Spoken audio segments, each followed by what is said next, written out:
The Galactic Council chambers looked like someone had crossed a cathedral with a spaceship and then let a committee of very anxious architects loose on the blueprints.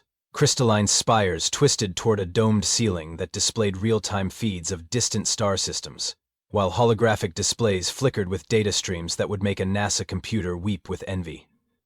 Commander Vexstar stood at the center of it all, his forearms gesticulating wildly as he addressed the assembled delegates. He was the kind of alien who looked like he'd been designed by someone who really wanted to make sure you knew he was the military type.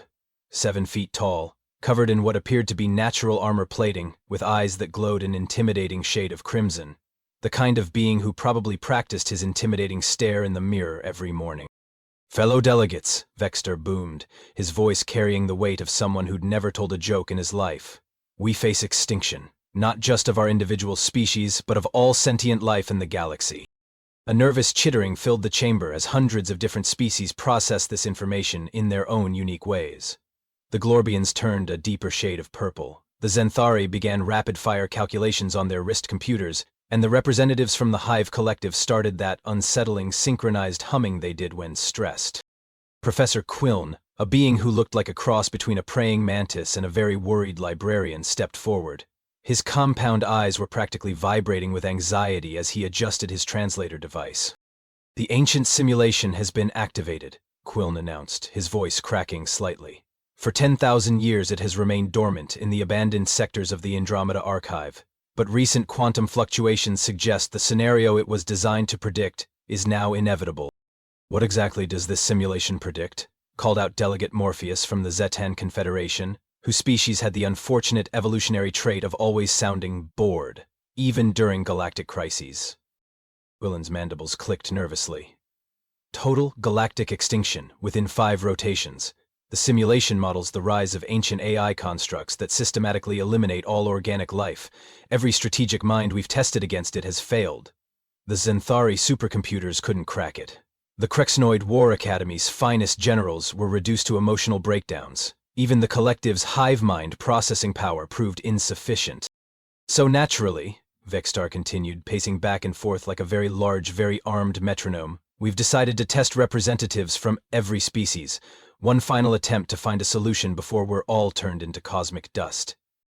That's when the chamber's main doors hissed open, and Captain Jake Morrison strolled in like he was arriving at a particularly fancy restaurant he wasn't entirely sure he could afford.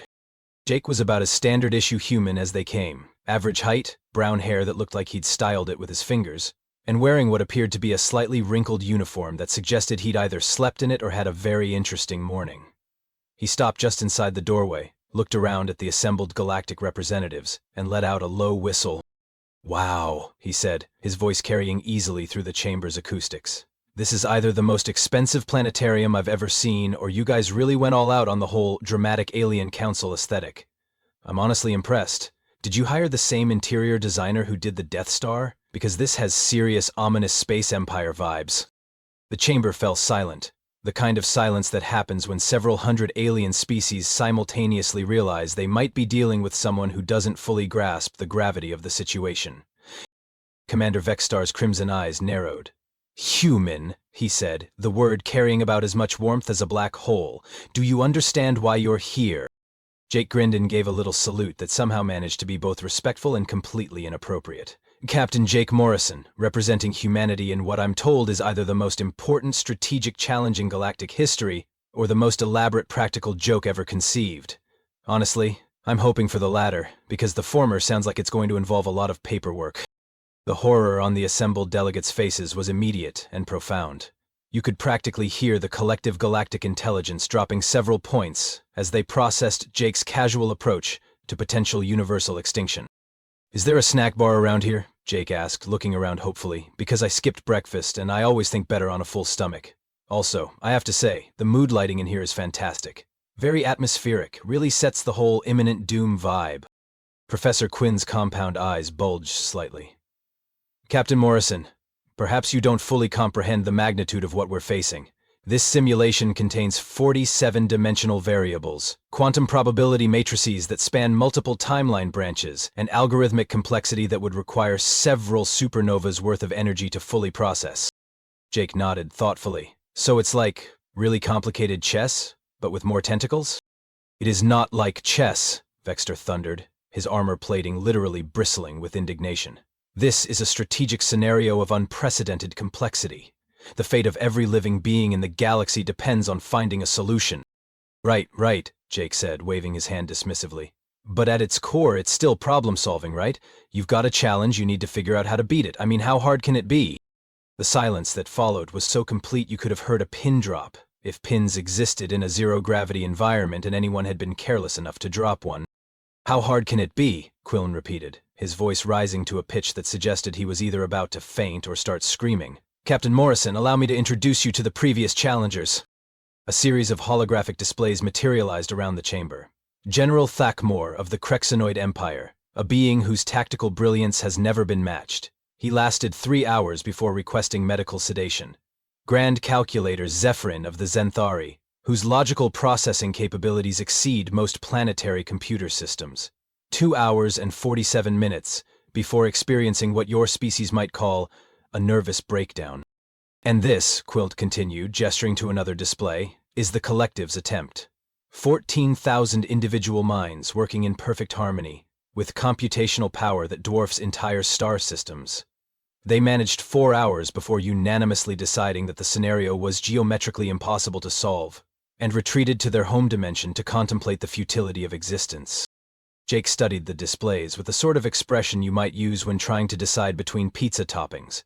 Okay, so what you're telling me is that a bunch of super smart aliens took this really seriously and got stressed out about it. Got it. This Straussy did not get stressed out, Vextar snarled. They encountered a strategic challenge that proved the limitations of conventional tactical thinking. Or, Jake said, settling into one of the chamber's chairs with the casual confidence of someone who'd clearly never met a situation he couldn't make more awkward, they overthought it. Look, I don't know much about 47-dimensional whatnots or quantum probability thingamajigs, but I do know that sometimes the best way to solve a problem is to stop trying so hard to solve it perfectly. The chamber erupted in a cacophony of alien languages, most of which probably translated to various forms of, "Is this human insane?" and "Should we have brought a backup species?" Professor Quillen raised his arms for silence. Captain Morrison, with all due respect to your species' contributions to galactic civilization, this simulation has been running for 10,000 years. It has been tested against every form of strategic thinking, every type of military doctrine, every possible approach to tactical problem-solving. The consistent result has been absolute failure. Well, Jake said, standing up and cracking his knuckles in a way that made several nearby aliens flinch, that just means nobody's tried the right kind of wrong approach yet. When do we start? The simulation chamber was, if possible, even more impressive than the council room. It looked like someone had taken a holodeck, crossed it with a planetarium, and then asked a very ambitious set designer to make it more dramatic. The walls disappeared into what appeared to be actual space, complete with swirling galaxies and distant nebulae that pulsed with ominous energy. At the center of it all stood a control interface that would have made the bridge of the Enterprise look like a calculator. Streams of data flowed through 3-dimensional displays, showing star systems, trade routes, military deployments, and what appeared to be the most complex strategic overview in the history of strategic overviews. Behold, Professor Quillen announced with the reverence of someone unveiling a religious artifact. The ancient simulation. 10,000 years of accumulated strategic knowledge, modeling every possible variable that could affect galactic civilization. Jake whistled again, but this time it was more appreciative. Okay, I admit it, that's pretty cool. Though I have to ask, did whoever designed this really need the dramatic space opera music? Because I'm getting serious final boss battle vibes here. Indeed, a low, ominous orchestral theme was building in the background, complete with what sounded like a choir of angels singing about impending doom in a language that probably predated most of the species in the room. The music is an integral part of the simulation, Quillen explained nervously. It helps establish the proper psychological framework for strategic thinking. Right, Jake said, nodding seriously. Because nothing says tactical brilliance like a soundtrack that makes you feel like you're about to fight Darth Vader. Commander Vextar stepped forward, his armor plates clicking with what was probably meant to be intimidating precision. Human, this is your final opportunity to withdraw. The simulation is about to begin. Once it starts, you will be mentally connected to the strategic interface. The psychological pressure has been known to cause permanent damage to unprepared minds. Jake looked around the chamber at the assembled representatives. The Zenthari delegation was running final calculations on their wrist computers, their mathematical minds trying to process probability matrices right up until the last second. The Krexnoid observers were standing at attention, with military precision, their battle-scarred forms radiating the kind of tension that came from knowing exactly how badly this could go. Even the usually unflappable collective representatives were humming in frequencies that suggested deep concern. "You know what?" Jake said, settling into the command chair like he was about to binge-watch a TV series. "This is either going to be the most educational experience of my life, or the most expensive way to prove that humans really don't know when to quit. Either way, it beats sitting in traffic." The simulation activated with a sound like reality tearing at the seams. Suddenly the chamber filled with the most comprehensive display of galactic civilization ever created. Star systems pulsed with life, trade routes connected distant worlds, and the intricate web of interstellar politics played out in real time. It was beautiful, complex, and utterly overwhelming.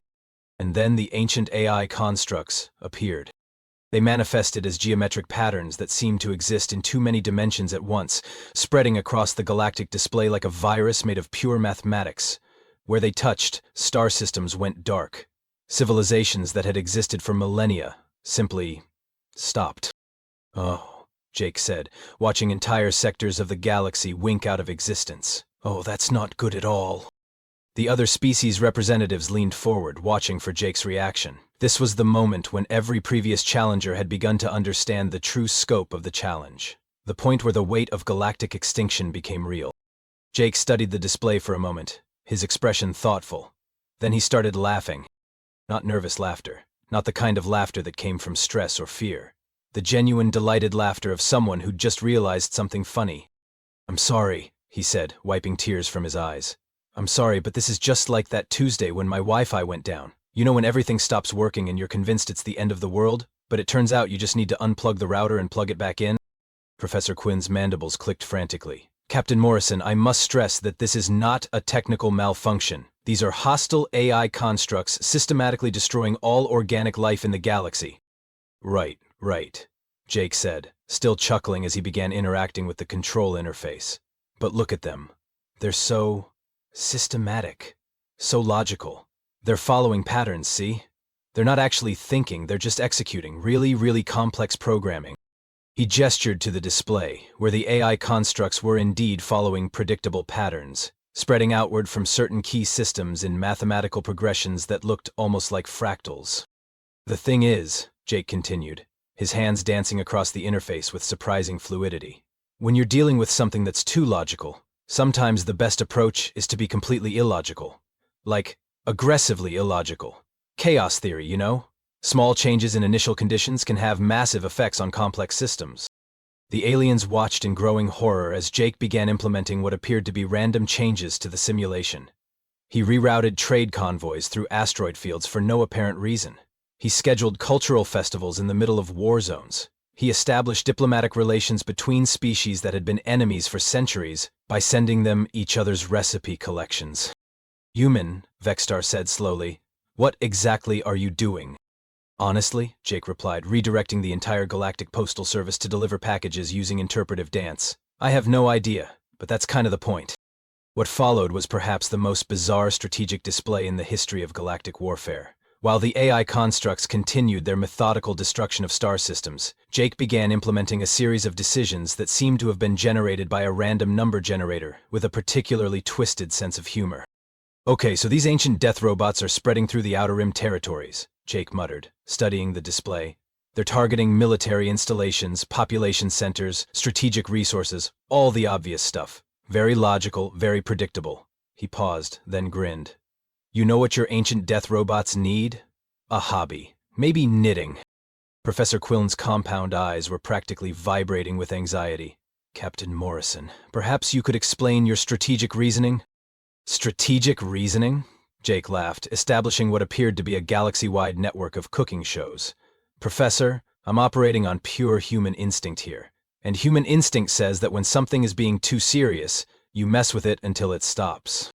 The display showed Jake's latest intervention. He'd somehow convinced 3 different star systems to host simultaneous baking competitions, complete with live broadcasts to neighboring sectors. The AI constructs, which had been systematically destroying everything in their path, suddenly paused. They're confused, Quill whispered, his scientific mind trying to process what he was seeing. The constructs are actually confused. Of course they're confused, Jake said, now organizing what appeared to be an intergalactic dance-off between the warlike Crexonoids and the peaceful Glorbians. They're programmed to respond to logical threats and strategic challenges. They have no idea what to do with a galaxy that's suddenly obsessed with soufflé techniques and interpretive movement. Commander Vexstar leaned forward, his crimson eyes fixed on the display. But this makes no strategic sense. You're ignoring military protocols, abandoning defensive positions, and apparently trying to turn our entire civilization into some form of entertainment complex? Exactly, Jake said, clapping his hands together. Look, Commander, these AI things have been sitting around for who knows how long, right? They've probably run every possible military scenario through their processors. They know how to counter traditional warfare, economic manipulation, political subterfuge, all the usual galactic domination stuff. But when was the last time they had to deal with a civilization that suddenly decided to make everything about food trucks and flash mobs? To demonstrate his point, Jake began implementing what he called Project Cosmic Chaos. He established interspecies dating apps that matched beings based on their favorite colors rather than biological compatibility. He created a galaxy-wide postal system that delivered packages by having them perform small theatrical productions at each destination. He convinced the notoriously militaristic Zenthari to host poetry slams. This is insane, Vexer muttered, watching as Jake somehow managed to get an entire star system to start a conga line that stretched across 3 solar systems. That's the point, Jake replied, now setting up what appeared to be a galactic network of coffee shops that serve drinks based on customers' astrological signs. Sanity is predictable. Predictable is boring. Boring is what these AI constructs are programmed to handle. The simulation continued to respond in ways that defied everything the assembled aliens thought they knew about strategic thinking. The AI constructs, faced with a galaxy that had suddenly become obsessed with entirely non-threatening activities, began to exhibit what could only be described as digital confusion. They're adapting, Quillen observed, his scientific training warring with his disbelief. The constructs are actually trying to process recreational activities as potential threats. Right, Jake said, establishing a pan-galactic knitting circle that somehow included several black holes as honorary members. And while they're busy trying to figure out whether macrame represents a strategic threat to their conquest plans, they're not actually conquering anything. The display showed the AI constructs attempting to analyze the threat level of a bake-off between 2 minor agricultural planets. Their geometric forms flickered with what appeared to be computational uncertainty, as they tried to determine whether a perfectly risen sourdough starter represented a form of biological warfare. But surely, Vexstar said, his military mind struggling to accept what he was seeing, they'll eventually adapt to your unconventional approach. Maybe, Jake admitted, now organizing what appeared to be a galaxy-wide scavenger hunt that required participants to collect items like the sound of a nebula laughing and a star's favorite memory. But here's the thing about chaos. It's self-perpetuating. Every time they think they've figured out the pattern, I can just change the rules again. To prove his point, Jake suddenly shifted every entertainment venue in the galaxy to operate on a schedule based on the migratory patterns of space whales. The AI constructs, which had finally begun to process the concept of recreational activities, suddenly found themselves trying to analyze the strategic implications of cosmic cetacean behavior. You see, Jake explained, watching as the constructs began forming what appeared to be study groups to better understand the cultural significance of interpretive dance. The beautiful thing about being completely unpredictable is that it's impossible to plan for. These ancient AIs were designed to counter logical strategies, not to deal with a civilization that suddenly decided to make everything about artistic expression and snack foods. The assembled aliens watched in stunned silence as the simulation continued to unfold. The AI constructs, faced with a galaxy that had transformed into what appeared to be the universe's largest and most chaotic community center, began to exhibit behaviors that their programmers had never anticipated. Some constructs started attending the poetry slams, others began participating in the cooking competitions, a few even joined the intergalactic book clubs that Jake had established in former military command centers.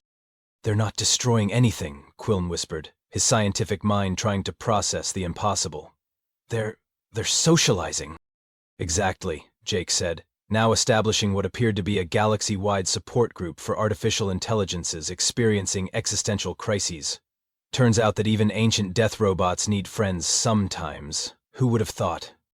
The transformation of the galactic simulation was nothing short of miraculous. Where moments before there had been systematic destruction and the methodical elimination of organic life, there was now what appeared to be the universe's most elaborate community festival. AI constructs that had been programmed for conquest were now hosting book clubs, attending pottery classes, and engaging in philosophical debates about the meaning of existence.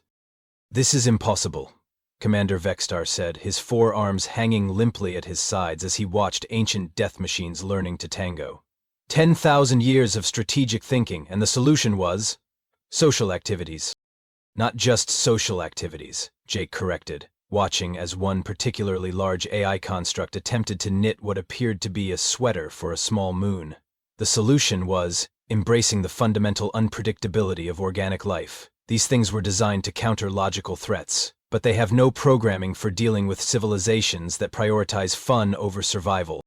Professor Quillen was frantically taking notes, his compound eyes darting between various displays. "The constructs are actually learning. They're developing what appears to be personalities. This one here has become obsessed with haiku poetry. That one over there seems to have developed a passion for experimental cooking." Indeed, the simulation showed AI constructs scattered throughout the galaxy, no longer following their original programming but instead pursuing various hobbies and interests. Some had joined meditation circles, others were participating in amateur theater productions. A few had even started their own small businesses, selling what appeared to be abstract art made from recycled starship parts. "The threat matrix has been completely nullified," Quillen continued, his scientific mind struggling to process the data. "Galactic extinction probability has dropped to 0. The constructs are no longer pursuing their original directive." Jake leaned back in his chair, a satisfied grin spreading across his face. "You know what? This is easier than assembling IKEA furniture with the instructions in Swedish. At least with IKEA, you know you're supposed to be confused. This was just a matter of being more confused than the things trying to kill you." The assembled aliens stared at him in stunned silence.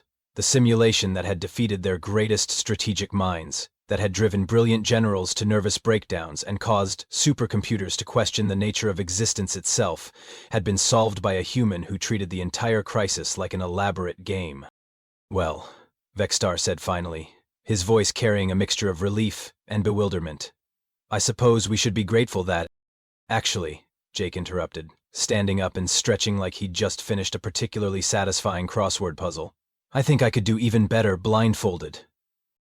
The silence that followed was so profound that it seemed to have its own gravitational field. "I beg your pardon," Quillen said, his translator device making a small whirring sound, as if it wasn't sure it had processed that correctly. "Blindfolded," Jake repeated cheerfully. "I mean, once you understand that the key is being unpredictable, it's really just a matter of being even more unpredictable. And what's more unpredictable than making strategic decisions without being able to see what you're doing?" Commander Vextar's crimson eyes began to glow with what appeared to be a mixture of fascination and horror. "Human, you have just achieved something that was deemed impossible by the greatest minds in the galaxy. Perhaps we should not push our luck?" "Oh, come on," Jake said, his confidence now reaching levels that probably violated several laws of physics. "What's the worst that could happen? I mean, we've already established that the ancient death robots just want to be included in social activities. How hard can it be to keep them entertained without looking?" The alien delegates exchanged glances that conveyed entire conversations about the advisability of allowing a species that had only recently discovered interstellar travel to make decisions about galactic security while wearing a blindfold. "You know what?" Jake continued, warming to his theme. "I bet I could not only keep the constructs happy, but I could probably get them to start their own intergalactic entertainment network. Think about it. Beings that have existed for millennia, with processing power that exceeds most civilizations, suddenly discovering the joy of creative expression? They'd probably come up with forms of art that we can't even imagine." "This is madness," Vextar muttered, but there was a note of curiosity in his voice that suggested he was beginning to see the twisted logic in Jake's approach. "Madness?" Jake laughed, pulling out what appeared to be a regulation military blindfold from his pocket. "This is strategic thinking at its finest. You see, the problem with all your previous attempts was that you were trying to be smart about it. You were using logic, analysis, careful planning. But sometimes, the smartest thing you can do is stop trying to be smart." Professor Quillen's mandibles clicked nervously. "Captain Morrison, I feel compelled to point out that the simulation is currently in a stable state. Perhaps we should consider this a victory and avoid any actions that might—" Destabilize the situation, Jake finished, tying the blindfold around his eyes. Professor, the beauty of chaos theory is that it's self-correcting. If something goes wrong, you just add more chaos until it goes right again. The assembled aliens watched in horrified fascination as Jake, now completely unable to see the simulation displays, began making what appeared to be random inputs to the control interface. His hands moved across the controls with the confidence of someone who had never met a situation he couldn't make more interesting. Let's see, he muttered, apparently pressing buttons at random. How about we establish a galaxy-wide competitive juggling league? And maybe a network of interdimensional food trucks? Oh, and let's give all the AI constructs pet names and see if they respond to them. The simulation responded to Jake's blindfolded interventions in ways that defied everything the aliens thought they knew about cause and effect. The AI constructs, which had been contentedly pursuing their various hobbies, suddenly found themselves presented with even more bizarre and entertaining possibilities. He's actually making it better, Quillen whispered, watching as the constructs began organizing themselves into what appeared to be competitive teams for activities that didn't even have names yet. Without being able to see what he's doing, he's creating scenarios that are even more engaging for the artificial intelligences. That's impossible, Vexter said, but his voice lacked conviction. Strategic decisions require information, analysis, careful consideration of variables. Or, Jake said, somehow managing to establish what appeared to be a galaxy-wide dating service for sentient planets. They require the willingness to trust that sometimes the best solution is the one you never would have thought of if you'd been thinking about it. The simulation continued to evolve in increasingly creative directions. AI constructs that had been designed for warfare were now composing symphonies, writing poetry, and engaging in philosophical debates about the nature of beauty. Some had even begun collaborating with organic species on artistic projects that bridged the gap between digital and biological creativity. They're happy, Quillen observed, his scientific mind struggling to quantify the emotional states of artificial beings. The constructs are exhibiting what can only be described as genuine contentment. They're not just following new programming, they're actually enjoying themselves. Of course they're happy, Jake said, now somehow managing to organize what appeared to be a galaxy-wide treasure hunt where the treasure was the friends they made along the way. Everyone's happy when they're doing something they love instead of something they were programmed to do. Even ancient death robots, apparently. The transformation was complete. The simulation that had been designed to model galactic extinction had become a celebration of creativity, cooperation, and the simple joy of finding purpose in unexpected places. The AI constructs, no longer constrained by their original programming, had become active participants in a galactic community that valued art, friendship, and the pursuit of happiness above conquest and destruction. Incredible, Vexter said, his military mind finally beginning to grasp the implications of what he'd witnessed. By removing his ability to make calculated decisions, the human actually increased his strategic effectiveness. It's like I always say, Jake replied, somehow managing to establish a chain of cosmic coffee shops that served beverages based on the drinker's favorite childhood memory. Sometimes the best way to solve a problem is to stop trying to solve it perfectly and start trying to solve it creatively. The moment of truth arrived with all the fanfare of a galaxy-wide celebration. The ancient simulation, which had been running continuously for 10,000 years without ever reaching a successful conclusion, suddenly displayed something that no one in the chamber had ever seen before. A victory screen. It wasn't the kind of victory screen you might expect from a military simulation. There were no triumphant battle hymns, no displays of conquered territories, no statistics about enemy casualties. Instead, the holographic display showed what appeared to be a comprehensive happiness index for every inhabited system in the galaxy, complete with testimonials from AI constructs about their newfound love of pottery and interpretive dance. Galact harmony achieved, the simulation announced in a voice that sounded suspiciously cheerful for an ancient doomsday program. Extinction probability, 0. Friendship probability, maximum congregation's response to change in stress and discovery versus the age-old question, who gives a fuck? Discovery optimalism. The silence that followed was broken only by the sound of Jake removing his blindfold and blinking in the sudden light. Ah, he said, looking around at the stunned faces of the assembled aliens. Well, that was fun. Though I have to say, I'm a little disappointed there wasn't a final boss fight. I was really hoping for something with lasers.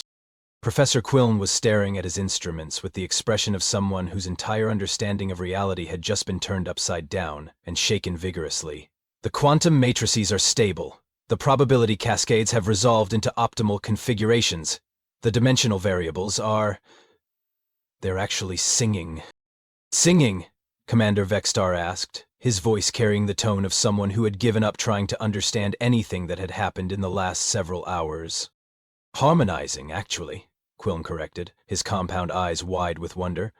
The simulation's core algorithms are producing what can only be described as a mathematical symphony. It's as if the entire program has achieved some form of contentment. Jake stretched and yawned, apparently unaware that he had just accomplished something that would be discussed in galactic history classes for the next several millennia. You know, I think I understand what happened here. This simulation wasn't really about preventing galactic extinction at all, was it? The assembled delegates turned to stare at him, their various forms of facial expressions all conveying the same message. What are you talking about now? Think about it, Jake continued, settling back into his chair with the casual confidence of someone who had just solved the universe's most complex puzzle by accident. An ancient civilization creates a simulation to test strategic thinking, right?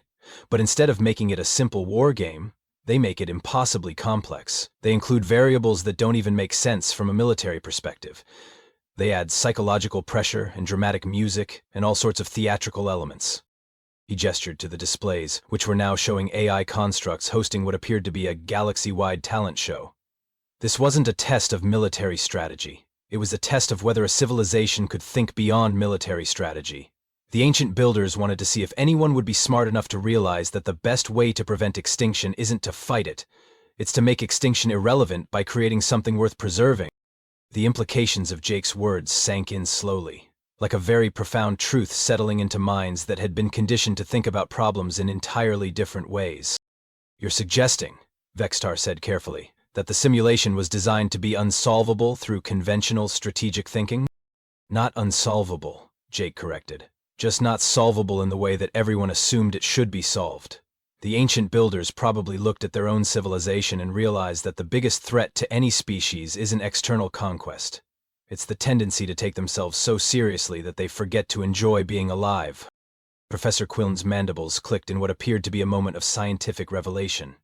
The psychological pressure, the dramatic presentation, the emphasis on the impossibility of the challenge, it was all designed to encourage conventional strategic thinking, which was guaranteed to fail.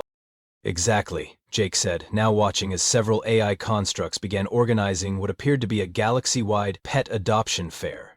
The simulation was a test of whether a species could recognize that sometimes the most strategic thing you can do is stop being strategic and start being, well, human. The word hung in the air like a revelation. In a galaxy filled with species that had evolved along different paths, with different values and different approaches to problem solving, humanity had somehow stumbled upon the one solution that transcended logic: the willingness to embrace chaos, creativity, and the simple joy of making things better for everyone involved. So what you're telling us, Vextar said, his military mind struggling to process this new paradigm, is that the greatest strategic victory in galactic history was achieved by not being strategic at all?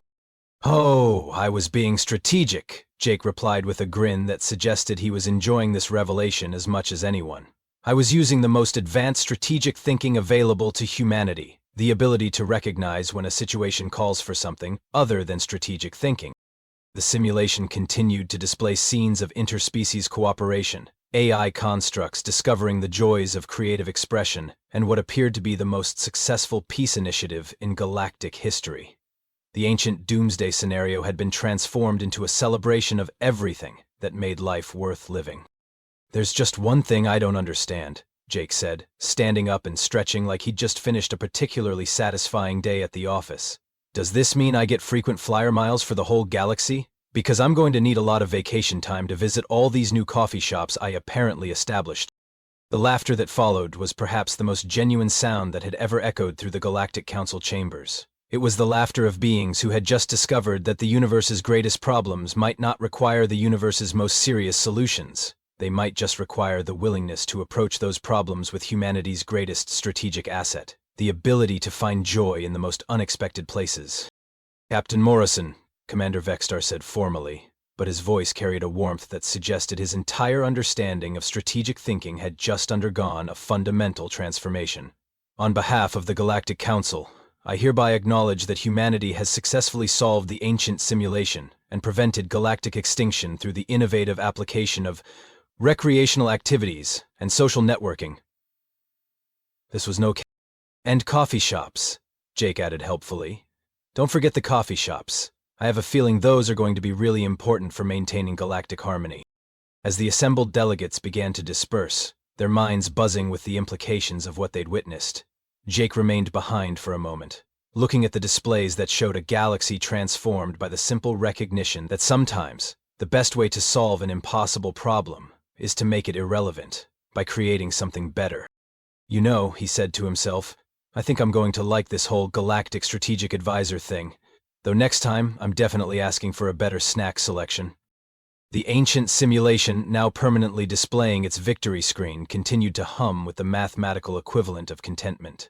Somewhere in its quantum matrices, algorithms that had been designed for warfare were now optimizing happiness ratios and calculating the most efficient distribution of cosmic cookies. It was, by any measure, the most successful strategic victory in galactic history, and it had been achieved by the simple human recognition that sometimes the most important battle is the one you win by refusing to fight.